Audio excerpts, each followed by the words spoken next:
A group of activists and grieving family members who've lost loved ones to fentanyl are putting their pain on full display at one of the most iconic landmarks in the city, Times Square. CBS 2 investigative reporter Tim McNicholas shows us how they're fighting back against this crisis. On a bustling Monday morning in Times Square, next to the ads for the hottest phones and TV shows, there is one billboard that is far more important. We're being exterminated.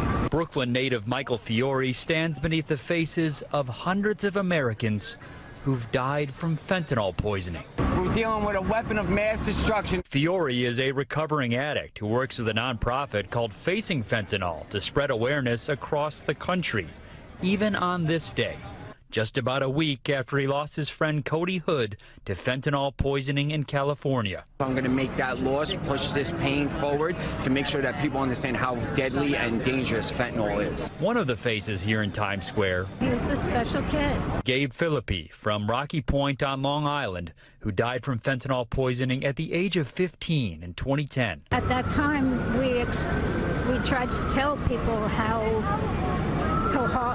awful fentanyl and also how strong fentanyl was, but nobody wanted to listen. It's just gotten horrible. The latest CDC data shows more than 4,900 opioid overdose deaths involving fentanyl in New York State last year.